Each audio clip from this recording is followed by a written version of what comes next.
Je crois que parmi les thématiques que nous développons pendant les 12 mois de l'année, cette thématique-là, pour moi, elle est fondamentale. Elle fait partie même de l'essence même du ministère. Elle fait partie même de la fondation du ministère. Est-ce que tu es avec moi? Alors le constat que nous avons fait, ou le constat que j'ai fait en général, est parti de deux réalités très importantes. La première réalité, c'est qu'il y a des chrétiens qui passent par des moments difficiles, qui traversent des situations difficiles.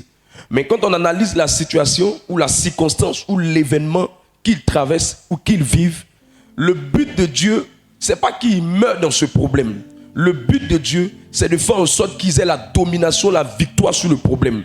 Mais plusieurs, parce qu'ils ne connaissent pas profondément la parole de Dieu, au lieu de dominer sur ces problèmes, sur ces circonstances, ce sont ces circonstances qui dominent sur eux. Or, la Bible dit qu'il n'y a aucune tentation. La sémantique de tentation, ça veut dire aussi problème. La Bible dit qu'il n'y a aucune tentation, aucun problème qui est au-delà de notre force. Donc Dieu, tout ce que tu vis comme situation, Dieu a mis les dispositions à l'intérieur de toi pour dominer sur ces choses et avoir la victoire sur ces choses. Mais le problème de plusieurs, c'est que ce sont les problèmes qui les dominent. Ce sont les problèmes qui les éloignent de Dieu. Ce sont les problèmes qui les disqualifient. Ce sont les problèmes qui font qu'ils changent de voie.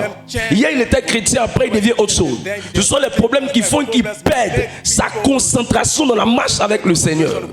Et je suis venu aujourd'hui, au travers de cette portion de message, aider quelqu'un à ne plus être victime de son problème, mais à devenir un vainqueur sur son problème. Et la deuxième chose qui nous amène à prêcher ce message, c'est qu'il y a plusieurs chrétiens qui, parce qu'ils ne sont pas encore montés spirituellement, ils ne sont pas montés dans les choses de l'esprit, ils sont obligés de faire la coubette et de rendre le travail du ministère difficile en poursuivant à longueur de journée l'homme de Dieu. Or, le but de ce message, c'est de créer en toi une indépendance spirituelle, une autonomie spirituelle. C'est de faire en sorte que qu'un problème se présente à toi, sans l'intervention d'un homme de Dieu, sans l'intervention de ton modérateur. D'ailleurs même je ne suis pas disponible 24 heures sur 24 comme le Saint-Esprit, et d'ailleurs même je ne suis pas disponible 7 jours sur 7 comme Jésus. Donc il y aura des situations où tu devras les affronter toi seul. Mais en t'enseignant, on est en train de t'apprendre non pas à manger le poisson seulement, mais à apprendre à pêcher, pour que désormais tu ne mendis plus le poisson, mais désormais tu as toi aussi ce qu'il faut pour attraper le poisson. Dis-moi un amen. C'est la raison pour laquelle Dieu m'a dit: apprends à ce peuple à monter spirituellement. Parce que la meilleure manière de dominer sur les circonstances, la meilleure manière de dominer sur les situations, la meilleure manière d'être maître de tout ce qui se présente à toi, comme a été Jésus-Christ quand il était sur la terre. La Bible dit qu'il était 100% homme et 100% Dieu. Et lorsque vous allez dans le livre de 1 roi, on nous explique que Élie a changé les circonstances. Quand vous lisez la Bible dans le livre de Josué, on vous dit que Josué a changé les circonstances. Donc si ces personnages, comme nous le dit le livre de Jacques, des hommes de même nature que nous ont changé les circonstances, ça veut dire nous aussi, Dieu peut nous donner la capacité de changer les circonstances en témoignage. C'est pourquoi l'une des clés parmi tant d'autres pour que chaque circonstance qui se dresse devant toi, chaque situation qui se présente à toi, tu puisses avoir la victoire, tu puisses avoir la domination, c'est que spirituellement tu dois monter, spirituellement tu dois t'élever, spirituellement tu dois monter en grade, spirituellement tu dois être assis, spirituellement tu dois être à ta place selon ce que la Bible a dit. Éphésiens le chapitre 2 verset 6. Je proclame la parole du Seigneur. Éphésiens 2 le verset 6. Il nous a ressuscités ensemble. Il nous a ressuscités ensemble. Et nous a fait asseoir ensemble. Il nous a fait asseoir ensemble. Dans les lieux célestes. Dans les lieux célestes. En Jésus-Christ. En Jésus-Christ. Ça veut dire notre position en Christ, c'est une position de domination. Notre place en Christ, c'est une place d'élévation. Notre place en Christ, c'est une place de supériorité. Pas supériorité sur les hommes, pas supériorité sur les êtres humains, mais supériorité dans le monde spirituel, dans les réalités spirituelles, dans les réalités de l'esprit. C'est notre vraie place, c'est notre vrai lieu, parce qu'il nous a fait asseoir. On ne dit pas qu'il va nous faire asseoir, on dit qu'il nous a fait asseoir. En d'autres mots, par sa mort, sa résurrection, notre place, c'est être élevé spirituellement. Les plus vrais mystiques, ce sont les enfants de Dieu. Les plus grands, ce sont les enfants de Dieu. Mais le problème, c'est que plusieurs personnes ne savent pas que cette réalité, elle est spirituelle. Mais pour qu'elle devienne évidente, efficace, réelle et totale dans ta vie, il y a un certain nombre de choses que tu dois connaître pour que cette parole soit activée. J'ai l'habitude de dire, c'est pas parce que tu as permis que tu as voiture. C'est pas parce que tu as permis que tu as voiture. Dieu t'a donné le permis en te disant qu'il t'a fait asseoir. Mais c'est ta responsabilité en marchant dans la parole qui fera que cette réalité qui a été dite par Dieu, elle sera manifeste dans ton quotidien. Dis-moi un amen, je parle. Luc le chapitre 10 verset 19. Il dit, je vous ai donné le pouvoir. Ne lis pas, tu vas lire nos textes. Daniel 6, 4, prépare ça. Il nous a donné le pouvoir de marcher sous les serpents et sur les scorpions et sur toute la puissance de l'ennemi. Et rien ne pourra nous nuire. Rien ne pourra vous nuire. Rien ne pourra vous nuire. Rien ne pourra vous nuire. Mais mes amis, c'est pas parce qu'il a dit que ça devient évident dans ta vie. Si tu ne poses pas les actions que tu dois poser, logiquement, par ton baptême, logiquement, tu as la royauté en toi. Logiquement, tu as la sacrificature en toi. Logiquement, tu es potentiellement rempli. Mais rien n'est logique. C'est pas parce que tu l'as cette position logique que cette réalité est évidente. C'est pourquoi il dit, il vous a donné la puissance, il vous a donné de marcher sur les serpents, les scorpions et sur toute la puissance de l'ennemi. Ça veut dire que même Dieu reconnaît que Satan a une puissance. Dis à ton voisin, Dieu reconnaît que Satan a une puissance. Ça veut dire, il ne faut pas le surestimer, mais il ne faut pas le sous-estimer. Et pour ne pas que tu sois frustré, la meilleure manière d'amener cette réalité dans ta vie, c'est de connaître le secret que je vais te donner maintenant. Si tu me dis Amen, je vais parler. Daniel le chapitre 6, verset 3 dans ta version, verset 4 dans ma version. Allons-y. Daniel 6, le verset 3. Daniel surpassait les chefs et les satrapes parce qu'il y avait en lui, un esprit supérieur. Et le roi pensait à établir sur tout le royaume. Le positionnement de Daniel, la position sociale de Daniel, la position séculière de Daniel, la position dans la vie de Daniel n'était pas rattachée uniquement au fait qu'il avait les compétences, mais la position de Daniel était rattachée au fait qu'il avait un esprit supérieur. En d'autres mots, il était Daniel que vous voyez physiquement, mais spirituellement, il était élevé. Spirituellement, il était en haut. Spirituellement, il avait des grades. Spirituellement, il avait des galons.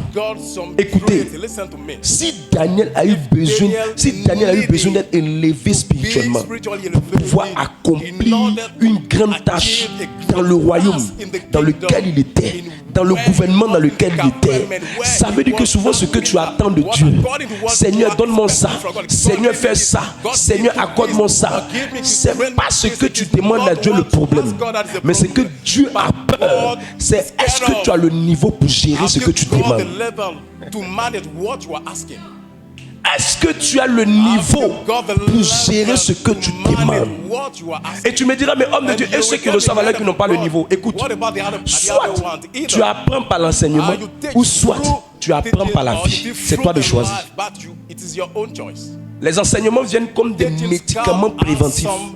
Mais la vie, on ne fait pas, on n'écrit pas ça au brouillon. Si tu as raté tout. Donc quand quelqu'un est rentré dans une position sans être élevé spirituellement, en règle générale, les problèmes, les difficultés, les batailles, elles viennent pour le rendre fort spirituellement. Je parle à quelqu'un. Elles viennent pour le rendre solide spirituellement. Elles viennent pour le faire monter en grade spirituellement. Tu vas entendre des femmes qui vont dire, 1 an de mariage, elles avaient une certaine manière de voir le foyer. Mais quand le foyer va la former, quand le foyer va la bâtir, son système de pensée de quand il y avait 1 an de mariage, et puis son système de pensée de quand il y avait 5 ans de mariage, c'est pas la même mentalité. Soit elle est restée bébé, ou soit le foyer l'a rendue mature. Mais si quelqu'un comprend ce que je suis en train de dire. Maintenant, regarde ce que je vais te faire comprendre. Monter en grade spirituel n'a rien à voir avec le fait d'être un ancien à l'église. Ça n'a rien à voir avec le fait d'être un ancien dans les choses de Dieu. Tu peux être une ancienne chrétienne. Tu peux être un ancien baptisé. Tu peux être un ancien croyant. Mais si tu as refusé d'accepter le processus pour croître spirituellement, je te dis la vérité, tu seras un pygmée spirituel. Tu es dans la maison de Dieu, mais spirituellement, tu as toujours le même niveau. Et je refuse ça sur ta vie dans le nom de Jésus-Christ. Deuxième chose que être gradé spirituellement veut dire. Être gradé spirituellement n'a rien à voir avec les postes, les titres. Ça n'a rien à voir. D'ailleurs, même Judas a reçu, Judas qui a trahi Jésus là, il a reçu le Saint-Esprit. Il avait tout ce qui était comme poste. Il gérait les comptes de Jésus. Mais Satan a manipulé son cœur. Donc être élevé spirituellement n'a rien à voir avec le titre. Le titre de modérateur, le titre de berger, le titre de ceci, le titre de cela, ça n'a rien à voir. C'est une histoire de qu'est-ce que tu représentes spirituellement. Qu'est-ce que tu représentes spirituellement? Daniel était un homme qui avait un esprit supérieur. Troisième chose, sur ce qu'on appelle monter en grâce spirituellement. Monter en grâce spirituellement n'a rien à voir. Ça n'a rien à voir avec les histoires de les histoires de force, les histoires de ça n'a rien à voir avec une histoire du genre moi là, comme j'ai des dons, comme j'ai des charismes. Donc, spirituellement, je suis élevé. Non. Les charismes à Dieu les donne comme des bonbons. Il donne à qui il veut, quand il veut, comme il veut. Mais ça ne confirme pas ta maturité. Ça ne confirme pas ta croissance. C'est pour ça que quelqu'un peut voir, peut faire des songes, peut entendre, peut avoir même le don de guérison. Mais spirituellement, il peut être bébé. Et je refuse ça sur ta vie dans le nom de Jésus-Christ. Je refuse ça sur ta vie dans le nom de Jésus-Christ.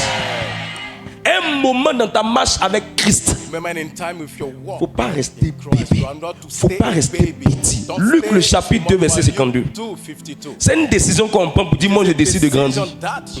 C'est une décision. Si tu ne prends pas la décision pour monter spirituellement, tu ne pourras pas. C'est une décision et tu vas poser les actions qui vont avec ça. Vas-y. Luc 2 le verset 52. Et Jésus croissait en sagesse. Jésus lui-même là, il est passé par le processus de la croissance. Donc si le maître est passé par là, toi tu es qui pour ne pas passer par là? Non, je ne suis pas bébé. Hein. Je ne suis pas bébé. Hein. Moi là spirituellement, je suis bien positionné. Lui, ça c'est des slogans. Il ne faut pas confondre les slogans. Il ne faut pas confondre titre de musique, titre de film et puis la réalité. La réalité n'a rien à voir avec les slogans. Jésus lui-même, il a eu besoin de croître en sagesse. Il a eu besoin de croître en statut. Il a eu besoin de croître en sagesse, en grâce. Continue. En statut et en grâce. Et en grâce. Continue. Devant Dieu et devant les hommes. Tu peux dire Dieu même ça que je suis élevé spirituellement, oui. Mais quand tu es élevé aussi, les hommes aussi vont savoir. Mes amis, il y a des accidents qu'on a programmés dans la vie de certaines personnes.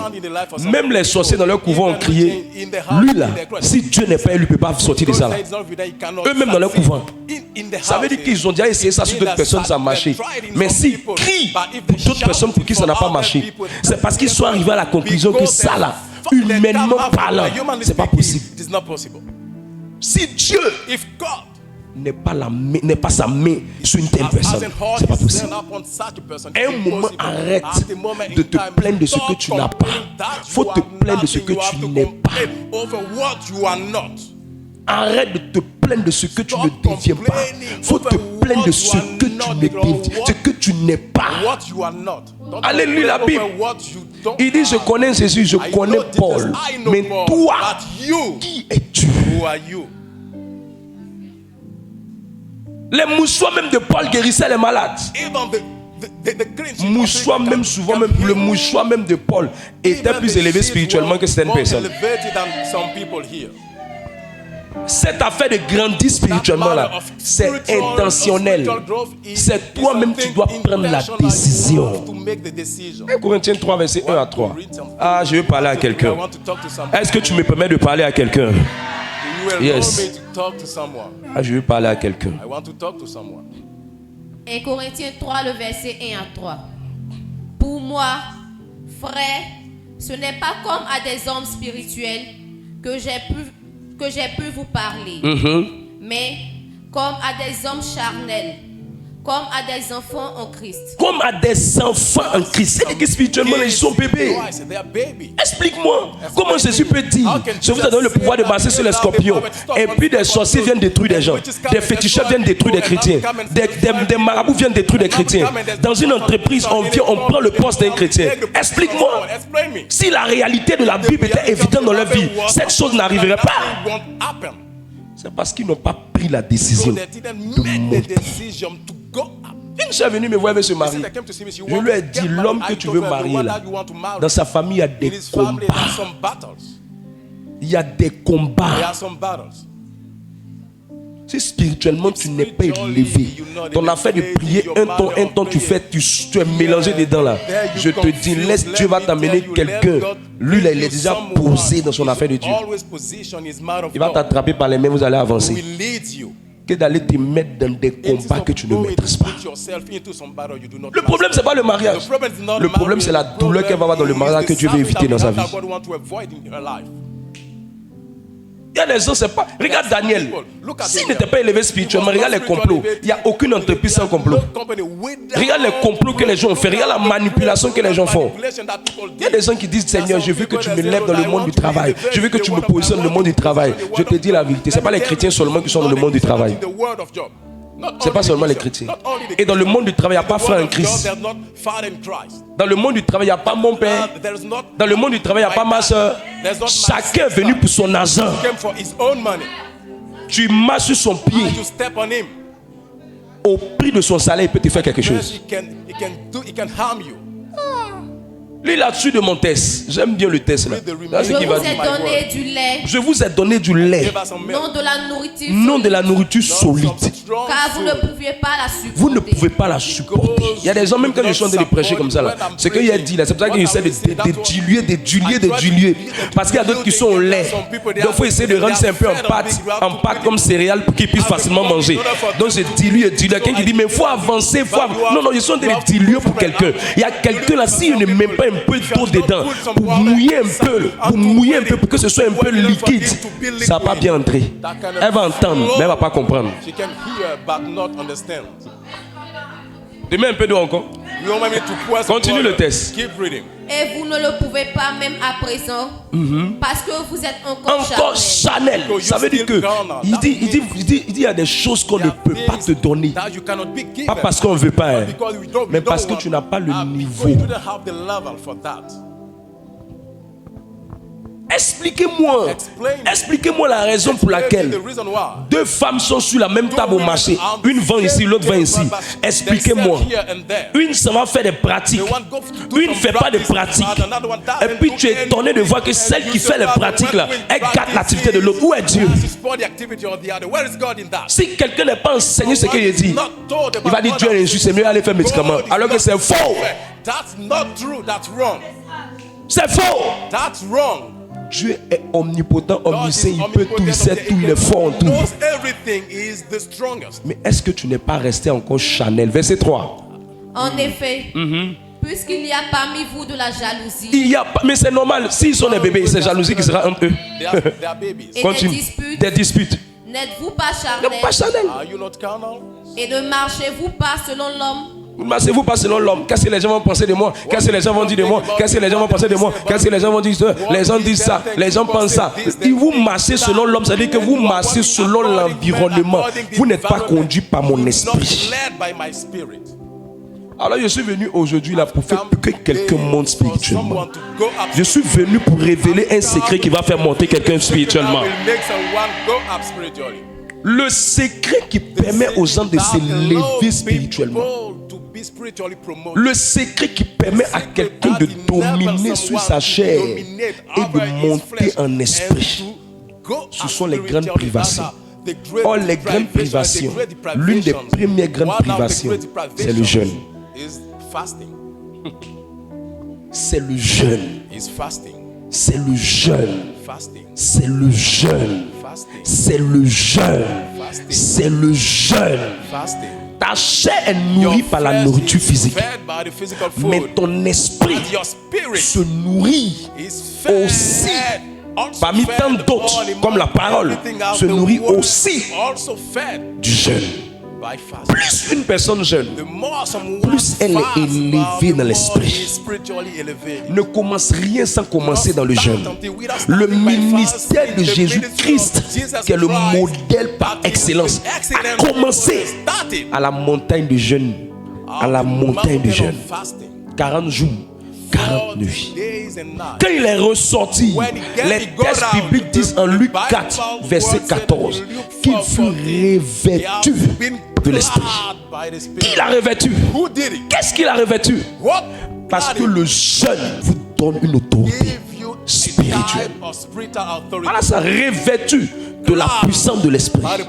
Et sa renommée a pu parcourir tous les alentours. Sans affiche, sans prière de guérison, sans prière de délivrance, sans quelque chose, sa renommée a pris l'environnement. Pourquoi? Parce que les esprits même qui étaient dans le lieu où il battait reconnaissaient que ce n'était plus le Jésus de Nazareth, mais il était devenu le Fils de Dieu. Il avait changé de niveau. Il est sorti du niveau du Fils de Jésus de Nazareth. Il est rentré dans la dimension du Fils de Dieu. Il est monté en grâce spirituelle. Le jeûne. Toutes les religions confondues sont unanimes sur la même chose. Les grandes privations. Les grandes privations élèvent ton esprit spirituellement. Tous ceux qui veulent être élevés spirituellement ne manquent pas de rentrer dans des grandes privations. Mais nous, la particularité de notre jeûne, c'est que nous jeûnons en vue de chercher la présence de Dieu, de chercher la face de Dieu, de chercher la lumière de Dieu, de chercher l'orientation de Dieu, de se rapprocher de Dieu. Voilà notre secret. Voilà notre secret. Il n'y a personne qui va monter spirituellement si dans son programme, il n'y a pas un peu de jeûne. Il n'y a pas un peu de jeûne. Matthieu le chapitre 6, 16. Matthieu 6, le verset 16.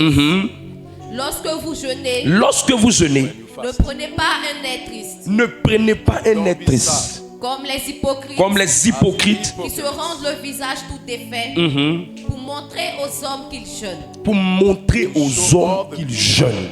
Je suis en train de donner le mécanisme pour qu'un jeûne soit agréable.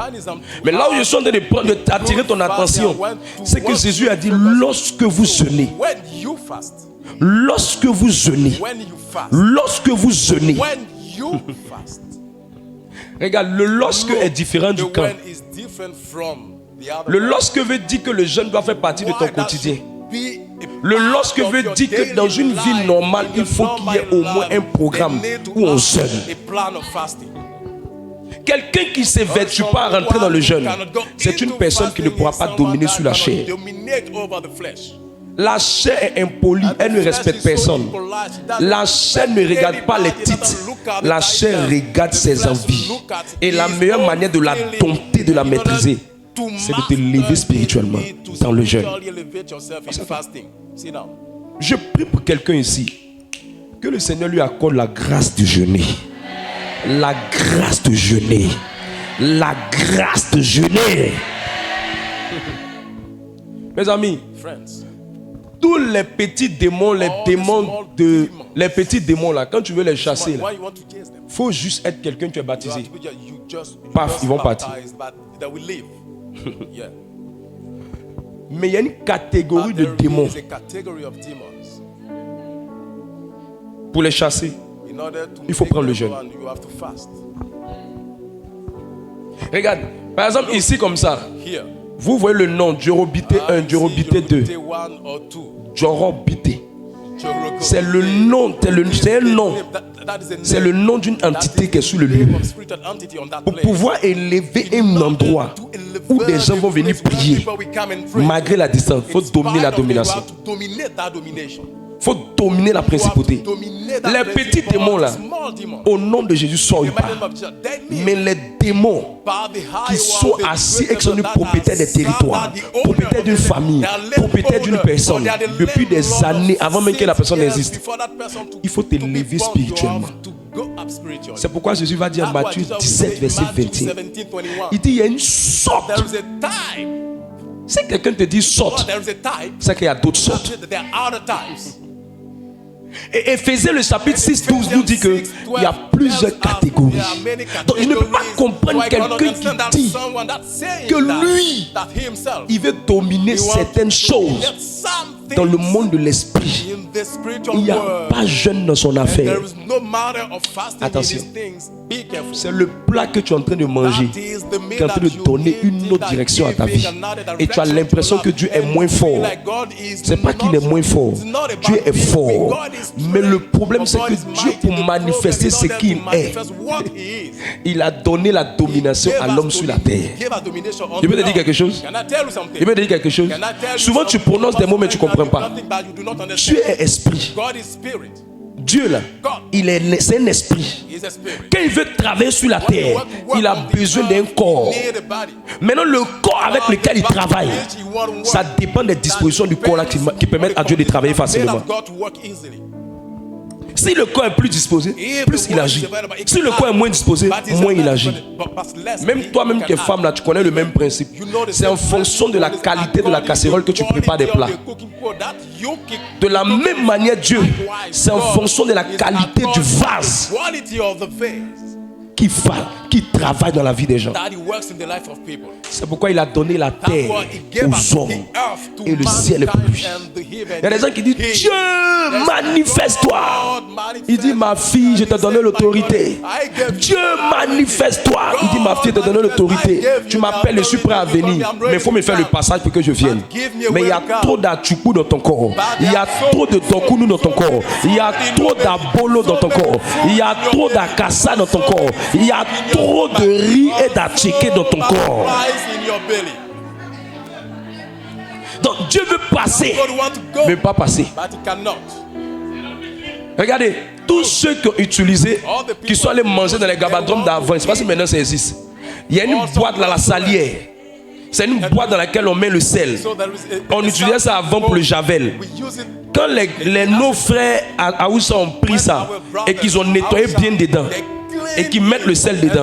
Un moment tu fais ça sort, un moment tu fais ça sort. À force de faire, un moment ça va, il va avoir des bouchures, ça va commencer à se boucher et le sel ne sortira plus.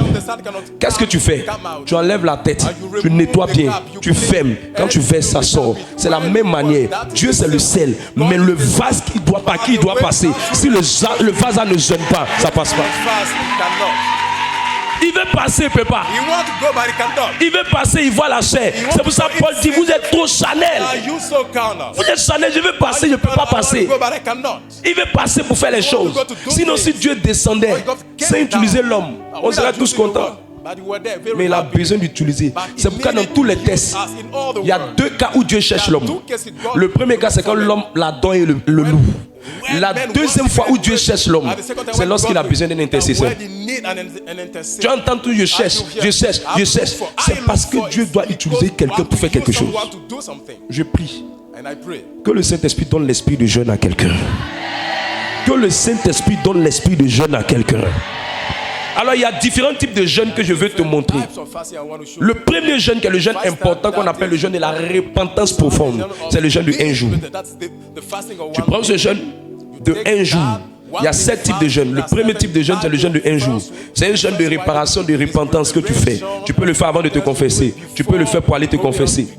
C'est un jeûne où quand tu sens que spirituellement tu es lourd, spirituellement quelque chose pèse sur toi. C'est ce jeûne-là qu'il faut le faire. Et je pense avoir déjà parlé de ce jeûne. La deuxième catégorie de jeûne, c'est le jeûne de 3 jours, communément appelé le jeûne Esther.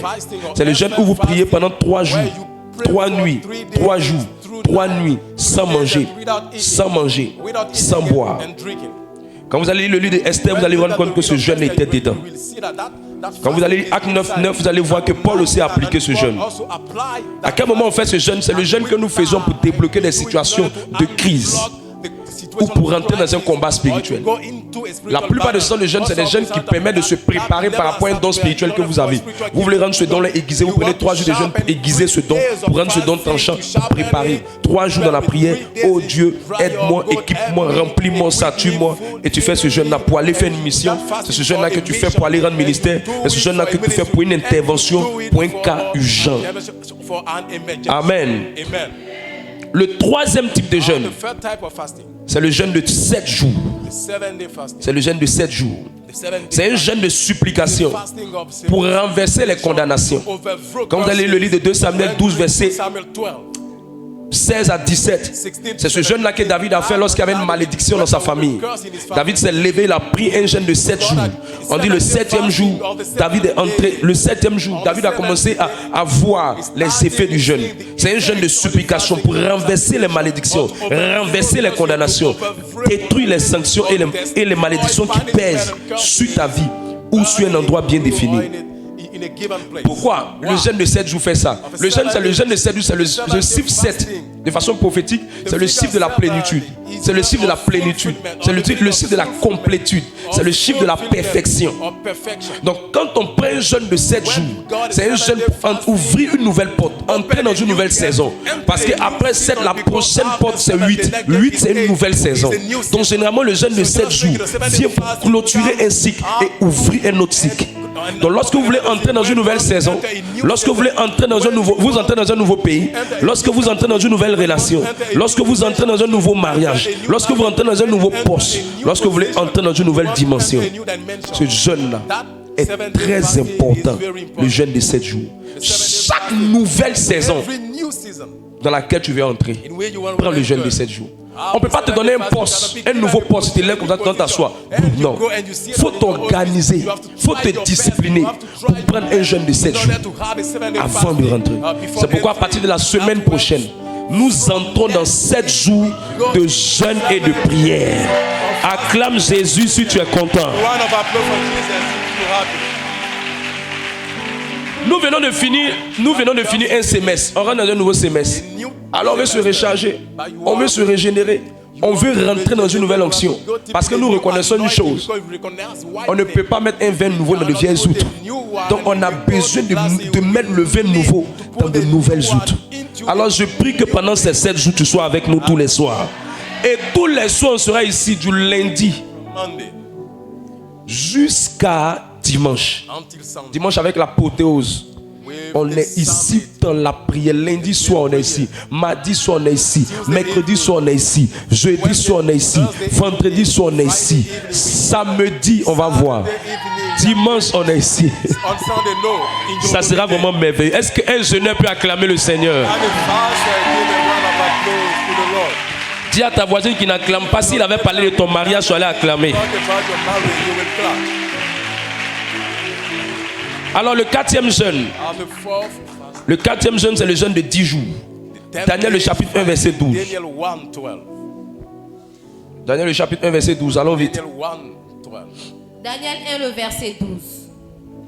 Éprouve tes serviteurs pendant 10 jours et qu'on nous donne des légumes à manger Et qu'on nous donne des légumes à manger Some et vegetables de l'eau à to boire. et de l'eau à boire. Quand un jeune commence à dépasser 7 jours, franchement, si tu n'es pas bien préparé, je te conseille de tout faire pour rompre ça les soirs. Amen. Pour rompre les soirs. eat only in the evening. Là, si tu penses que tu as assez d'efforts, tu peux manger des légumes, tu peux boire de l'eau, tu peux faire ce qu'il faut faire. Mais il dit qu'on nous éprouve pendant 10 jours. Et pendant les 10 jours, Daniel et ses amis ont pris la peine de jeûner. Try the best to fast. Et vous savez, la plupart des amis de Daniel, ce qui a fait leur particularité, ce qui a fait leur spécialité, la grâce qu'on a vue évidente sur leur vie, c'est la grâce de la distinction. The grace of distinction. Partout, ils étaient meilleurs. Là où il y avait plusieurs personnes qu'on devait placer, eux, ils sortaient du lot toujours. Ils se démarquaient des autres toujours. Alors, à quel moment on fait le jeûne de 10 jours?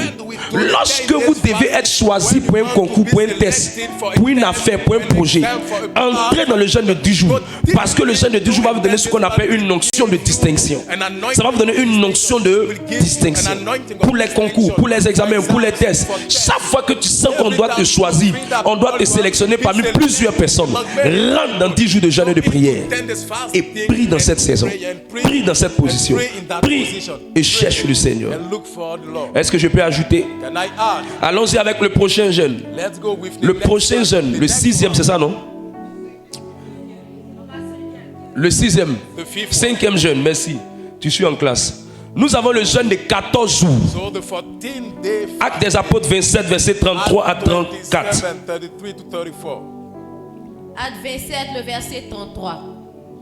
Avant que le jour parût, Paul exhorta tout le monde à prendre de la nourriture, disant, c'est aujourd'hui le 14e jour C'est aujourd'hui le 14e jour 14 que vous êtes dans l'attente que vous êtes dans l'attente et que vous persistez à vous abstenir de manger. de manger. Ça veut dire qu'ils étaient en jeûne.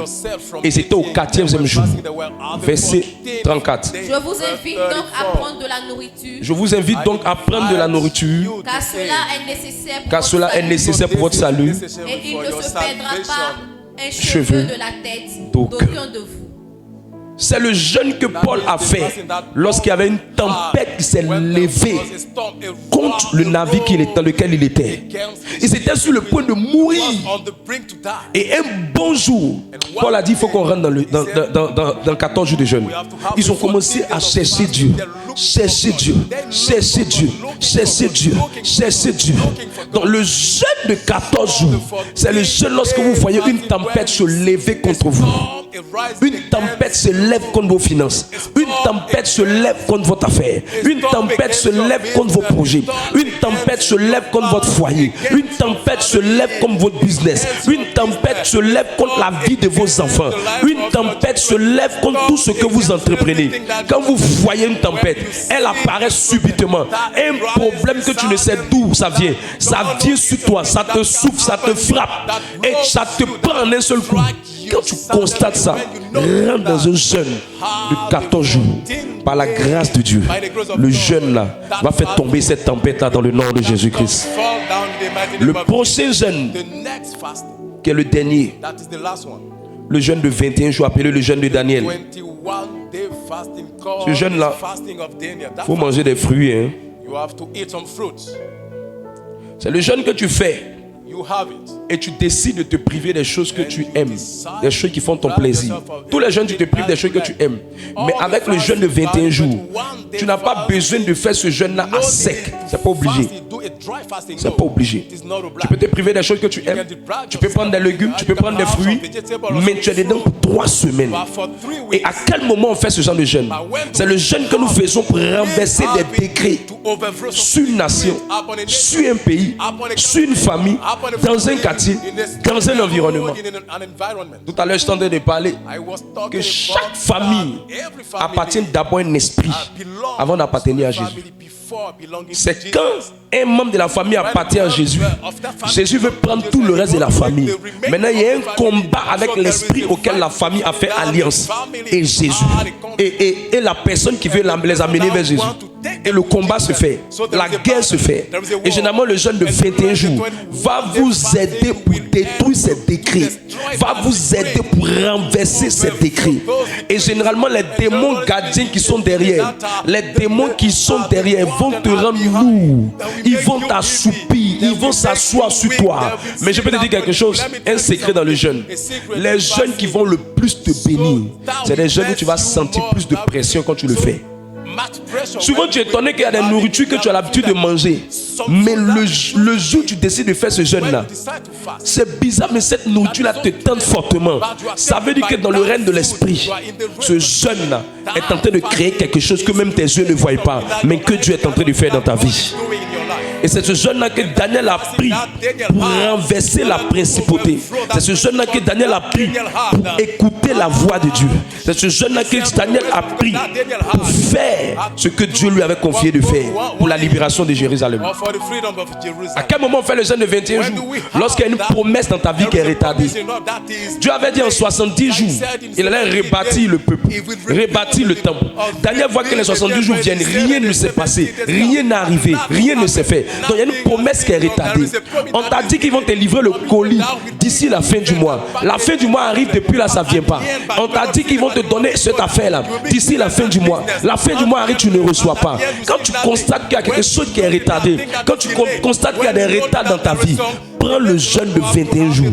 Je prie que Dieu utilise ces jeûnes-là pour t'amener quelque part. Alors comment je fais pour réussir le jeûne? Comment je fais pour réussir ce jeûne, pour dominer? Comment je fais pour réussir et dominer au travers de ce jeûne? Ah Jésus, merci pour ta grâce. Comment tu vas faire pour réussir ce jeûne? Lorsque tu t'engages, ne fais jamais un jeûne sans associer la prière. Première clé, ne fais jamais un jeûne sans associer la prière. Ne fais jamais un jeûne sans associer la prière. Si le jeûne est le pied gauche, la prière est le pied droit. Les deux vont ensemble. Écoute-moi, la plupart des personnes même qui ont jeûné ne s'attendaient pas à jeûner. C'est à force de chercher Dieu dans la prière qu'une impulsion de l'esprit, une motion de l'esprit les a poussés, a dit que ça leur tient tellement à cœur qu'ils n'ont même pas le temps pour aller manger parce qu'ils veulent que Dieu règle ce problème-là. C'est ce qui les a menés à rentrer dans le jeûne. Sinon, au préalable, c'est avec l'intention d'obtenir quelque chose de la part de Dieu qu'ils sont partis jeûner. Mais comme la prière et le jeûne vont ensemble, chaque fois que vous priez, vous devez associer le jeûne. Parce que, pourquoi vous devez associer le jeûne?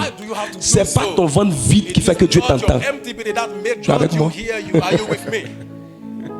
C'est pas ton ventre vide. C'est pas, c'est-à-dire que comme tu as dit, Seigneur, mon ventre est vide, oh, écoute. Non. Dieu n'exauce pas les ventres vides. Dieu exauce ceux qui l'invoquent. Donc un jeûne dans lequel ton ventre est vide et qu'il n'y a pas de prière, c'est régime alimentaire. Mais le jeûne qui est apprécié par Dieu, béni par Dieu, et Dieu répond, c'est le jeûne qui est associé à la prière. Parce qu'il dit, invoque-moi et je te répondrai. Il n'a pas dit, présente-moi ton ventre vide et je répondrai. Quelqu'un comprend ce que j'ai dit? Quelqu'un comprend ce que j'ai dit? Deuxième chose pour que ton jeûne soit efficace, il faut toujours chercher des moments où tu te mets à l'écart.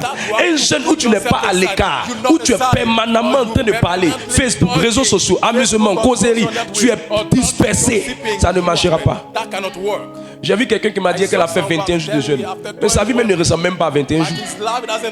En fait, elle a jeûné, mais elle a jeûné dans la chair. C'est pourquoi beaucoup font de faux jeûnes. Et Ésaïe 58, verset 13 parle de ça. Beaucoup font de faux jeûnes. Le jeûne qui va te réussir, c'est le jeûne qui exige que tu sois à l'écart. Ce week-end, je me suis mis un peu à l'écart. Tu ne peux pas être un vrai homme de prière sans te mettre un peu à l'écart. Non. Le plus grand ennemi de la vie de jeûne et de prière, c'est la distraction. Ton téléphone te distrait, les bavardages te distraient, les causeries te distraient. À un moment donné, il faut te mettre à l'écart. Exode 24, verset 12. Exodus 24, verse 12. Exode 24, le verset 12. L'Éternel dit à Moïse, L'Éternel dit à Moïse, monte vers moi sur la montagne monte vers moi sur la montagne et reste là. et reste là. Regarde, il dit monte vers moi sur la montagne et reste là. Ça veut dire, Moïse a besoin de toi à l'écart. Un jeune dans lequel vous ne vous mettez pas à l'écart, selon votre emploi du temps, selon votre programme, vous n'avez pas de mots, vous mettez à l'écart. Je vous dis, vous êtes en train de perdre votre temps. Allez manger banane douce, allez dormir. Le meilleur jeûne que Dieu a créé, c'est le jeûne dans lequel on se retire, on se met à l'écart. C'est pourquoi Jésus s'est toujours mis à l'écart à la montagne. Jésus s'est toujours retiré dans les lieux déserts pour prier. Moïse aussi s'est retiré pour prier. À un moment, il faut sortir du bruit des causeries et va à l'écart et parle à ton père, et parle à ton père, et parle à ton père. Comment je réussis un jeûne? L'autre manière de réussir le jeûne, qui est la troisième clé, pour réussir efficacement son jeûne, il faut présenter les faiblesses de ton âme à Dieu. Un jeûne n'est pas seulement pour obtenir. Le jeûne n'a pas pour mission seulement l'obtention des choses. Le jeûne aussi a pour mission la transformation de ta vie. Beaucoup se concentrent sur l'obtention, mais ne s'alignent pas à la transformation. Quand tu veux que l'oreille de Dieu soit sensible à ta voix, il faut dire à Dieu, Seigneur, il y a quelque chose en moi que je n'arrive pas. Depuis janvier, je suis dans le même truc. Depuis janvier, je suis dans la même faiblesse. Je te demande pardon, viens à mon aide. J'ai besoin que tu transformes ça en moi. Ce type de jeûne, Dieu vient, Dieu agit et Dieu se manifeste. Un jeûne où il n'y a pas de repentance, un jeûne où il n'y a pas de transformation, c'est mieux de ne pas le faire parce que tu es en train de perdre ton temps. Est-ce que je peux ajouter? Est-ce que je peux ajouter? Écoutez-moi très bien. Beaucoup de personnes ont raté ce que Dieu voulait faire avec eux. Parce que quand ils partaient dans le temps de jeûne, ils ont toujours passé le temps seulement à demander, mais n'ont jamais passé le temps à dire à Dieu, Seigneur, qu'est-ce que tu attends de moi?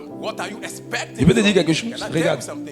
Un jeûne dans lequel vous n'entendez pas Dieu vous parler, c'est pas intéressant. C'est une perte de temps. À un moment, il faut que Dieu te dise quelque chose. Dieu t'oriente. Souvent, tu peux être célibataire pas parce que Dieu ne veut pas te donner le mariage, mais parce qu'il y a la colère en toi. Souvent, tu peux être bloqué parce que simplement, il y a une certaine chose en toi que tu ne veux pas laisser. Il y a un manque de pardon en toi que tu ne veux pas laisser. Souvent, tu vas en jeûne, tu parles, mais tu es dans le monologue, tu n'es pas dans le dialogue. Tu parles à Dieu, mais tu ne laisses pas Dieu aussi te parler. Et tu ne peux pas entendre la voix de Dieu, écouter la voix de Dieu. Dieu n'a pas besoin de te parler en criant, mais le simple fait de lui donner la place dans ta prière pour lui dire parle-moi, il va utiliser tout ce qui est comme circonstance, événement pour parler à ton cœur. Quelqu'un est avec moi? Donne-moi un amen, j'ai ajouté. Il y a 3 grandes erreurs que ceux qui jeûnent font, avec lesquelles je vais terminer. La première erreur, c'est que tous les nouveaux jeûneurs veulent vouloir faire comme les anciens jeûneurs. Va à ton rythme. Comment tu vas à ton rythme? S'il y a longtemps tu as jeûné, il faut monter la montagne là doucement. Tu vas avec un jeûne d'abord, tu te coupes à midi. Après, tu essaies de partir à 15h. Après, tu essaies de partir à 16h. Après, tu essaies de partir à 18h. Et après, tu essaies de monter encore plus si tu veux. Mais ne commence pas comme l'ancien jeûneur. Parce que Dieu ne va pas d'abord bénir ton ventre vide. Dieu va bénir les dispositions du cœur avec lesquelles tu fais le jeûne. Quelqu'un entend ce que je suis en train de dire? Quelqu'un entend ce que je suis en train de dire? Parce que si tu commences à courir comme l'ancien jeûneur, tu risques d'être frustré. Et il y a beaucoup de chrétiens qui se culpabilisent comme ça. Oh, moi-même là, quand on dit jeûne même là, je ne sais même pas comment je fais. Je n'arrive même pas à bien faire. Et ils sont dans la culpabilité, ils sont dans les remords. Et le diable s'appuie sur ça pour ne pas qu'ils rencontrent le Seigneur. La deuxième erreur que les nouveaux jeûneurs font, c'est que quand ils prient, il veut prier comme les gens qui sont gradés dans la prière. Si toi tu commences déjà à partir avec 30 minutes de prière, va avec les 30 minutes. Le problème c'est pas courir. Le problème, faut pas rester toujours à 30 minutes. Essaie de voir si tu peux monter à plus que ça. Mais tu peux commencer avec 30 minutes, mais ne meurs pas dans 30 minutes. Évolue. Évolue. Parce que ce que Dieu cherche, c'est ta connexion à son autel. Il y a un autre, lui, il peut prendre la prière. Quand il commence, comme moi, quand je prends 1 heure de temps, je suis parti 1 heure, 2 heures, 3 heures, 4 heures. Je ne sens même pas le temps passer. Au moment où il me réveille là, il est 18 heures. Mais je ne peux pas te dire, parce que moi je le fais, toi tu dois pouvoir le faire de la même manière. Non, ce que je veux te dire, au niveau où toi tu es là, va à ton rythme, mais il ne faut pas rester bébé, il faut monter. 30, 40, 40, 1 heure, 1 heure, 2 heures, 2 heures, 2h30, ainsi de suite tu évolues. Sinon tu auras la frustration selon laquelle, quand les autres prient, j'ai l'impression que Dieu ne me fait rien moi, parce que moi-même là, même 30 minutes, mais je ne peux pas faire. Je suis bizarre comme ça. Est-ce que je suis un bon enfant de Dieu? J'ai l'impression que moi-même là, je ne suis pas un bon chrétien. Non, tu es un bon chrétien, mais sauf que tu ne veux pas aller à ton rythme, tu veux suivre le rythme des autres. Tu es avec moi? Troisième erreur que les gens font. La troisième erreur que la plupart des nouveaux chrétiens, les nouveaux jeûneurs et prieurs font, c'est qu'à un moment donné, ils veulent imiter les gens quand ils prient. Non, je peux te dire quelque chose. La plupart des personnes qui prient ne savent pas que ce que Dieu regarde d'abord quand il veut prier. Il écoute d'abord la voix de ton cœur avant la voix de ta bouche. La voix de ton cœur et la voix de ta bouche. Si ce que ta bouche dit, ton cœur ne le croit pas, ça ne marche pas. Donc quand vous voyez des gens qui sont en train de prier, il y a des personnes, eux, pour commencer la prière, ils ont besoin de rester un peu calmes. Et après ils montent. Il y a des personnes, et dès qu'ils démarrent net, ils se concentrent vite. Il y a des personnes, dès qu'ils prennent en langue, ils sont partis. Tu n'es pas tout le monde. Va selon la manière dont toi, Dieu fonctionne avec toi. Mais fais tout pour les rejoindre dans les dimensions où ils sont partis. Sinon, tu risques de faire du clonage spirituel. Mais tu ne seras pas en train de prier réellement avec ton cœur. Quelqu'un avec moi? C'est pour ça que j'ai dit souvent au cœur de ne pas forcer les gens. Quand vous dirigez l'adoration, de ne pas forcer les gens à vouloir forcément faire. Et ça aussi, je dis ça à tous ceux qui dirigent l'intercession. À vouloir forcément prier à votre... Il y en a qui sont nouveaux. C'est la première fois de voir un niveau d'onction aussi élevé. Ils sont nouveaux dedans. Donc quand lui commence, il va doucement. Laisse-le. C'est que si on va arriver. Mais c'est que sur nous, on a déjà dévancé. Il va arriver aussi. Mais il ne faut pas dire non. On a l'impression que vous n'êtes pas concentrés. Concentrez-vous. Non. Il y a des gens aussi, ils peuvent adorer. Mais leur manière d'adorer là, ils commencent d'abord par adorer doucement. Ils adorent calmement. Il y a d'autres qui ils adorent, ils sentent qu'ils doivent se lever. Il y a des gens aussi, eux, c'est quand ils sont assis là, qu'ils sont bien inspirés dans leur adoration. Il ne faut pas dire non. C'est que vous ne croyez pas en Dieu si vous êtes assis. C'est que vous ne comprenez pas le Seigneur. Non, non, non, non. Laissez-les aller à leur niveau. Laissez-les aller à leur niveau. C'est la première fois. C'est la première fois. Nous, on est un ministère de réveil. On est un ministère de réveil. C'est quelque chose de nouveau en train d'apporter dans l'église. Donc, la plupart des personnes sont étonnées de ça. Nous, on a combiné tout. On a combiné ancien renouveau, nouveau renouveau. Et puis les nouvelles saisons. On a tout mis ensemble. Et puis on a fait ce qu'on est en train de faire là. Donc, il y a des gens là, ils sont nouveaux, ils ne comprennent pas tout ça. Ils sont habitués à l'ancienne méthode d'avant. Non. Nous on court. Sinon, si on veut commencer à faire comme on faisait avant ces renouveaux là, mes amis, on n'a pas fait 2 sessions. Mais nous on court, c'est une vitesse exponentielle. Les chants qu'on prend, c'est des chants innovateurs. C'est des chants qui peuvent faire couler l'onction très vite. Dès qu'on démarre, 1, 2, 3, fire! La salle en feu. Mais la personne ne comprend pas. Elle est nouvelle. Quand elle arrive, elle est assise. Maintenant, si la dirigeante aussi n'est pas spirituelle, je vous dis, laisse-la, elle est comme ça. Laisse-la dans sa manière. avec le temps, doucement, elle va commencer à s'habituer un peu. Elle va prendre le rythme. Il y a d'autres qui aiment adorer assis, il y a d'autres qui aiment adorer à genoux, il y a d'autres qui aiment adorer debout. Laisse-les à leur rythme. Mais à la fin, on se rejoint nous tous sur le point du fait que Dieu veut qu'on l'adore de tout notre cœur et de toute notre âme. Si notre âme est unie dans la chose, c'est fini. Mais si notre âme n'est pas unie, on peut être en train de faire tout ce qu'on doit faire. Le gars il fait, mais son cœur n'est même pas dans la prière. Il fait toute sa concentration, mais il pense à foutu et à checker. Je sais de quoi il parle. Il y a des gens, ma faute d'imiter leur voisin. Il a assis à côté de son voisin. Son voisin prie. Il est là. Hey, moi-même, il ne faut rien. Attends, il a fait comme lui aussi. Fais. Ton cœur même n'est même pas dedans. Il ne croit même pas ce que tu es en train de faire. Tu es en train de faire copier-coller, ton cœur n'est même pas dedans. Mais je prie que cette saison, maintenant, tu vas prier avec tout ton cœur, avec toute ton âme, dans le nom de Jésus-Christ. Écoutez-moi bien. Ce que vous obtenez dans la prière, vous devez le garder par une vie de prière. Prier, tout le monde le fait. Mais avoir une vie de prière, tout le monde ne l'a pas. Prier, c'est invoquer Dieu. Une prostituée peut le faire. Un voleur peut le faire. Tout le monde, chrétien ou sans chrétien, tout le monde invoque Dieu. Mais avoir une vie de prière, tout le monde n'a pas une vie de prière. La vie de prière, c'est votre capacité à prier régulièrement. Chaque matin, chaque soir, chaque matin, chaque soir, chaque matin, chaque soir.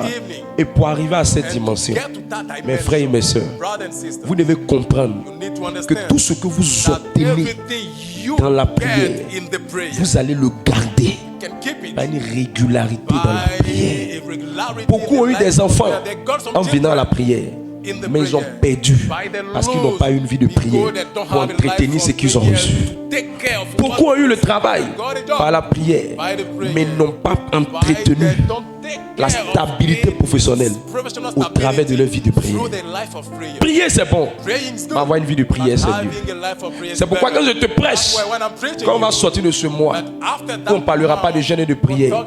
Je ne suis pas en train de t'apprendre à prier pour un jour. Je suis en train de t'aider à prier tous les jours, du lundi au dimanche, du 1er au 31. Tous les jours que ta vie de prière soit stable. Comment faire pour avoir une vie de prière et une vie de jeûne? Pour que cela devienne un style de vie, pour que cela devienne une habitude de tous les jours, en dehors même des saisons de jeûne que l'Église choisit. Comment faire pour avoir ce style de vie? Rendez-vous dimanche prochain. Dimanche prochain. Dimanche prochain. Est-ce que la grâce de Dieu est sur ta vie? Tu peux te tenir debout. Fais bien ce que tu es en train de faire si le Seigneur t'a béni. Alors on se tient debout.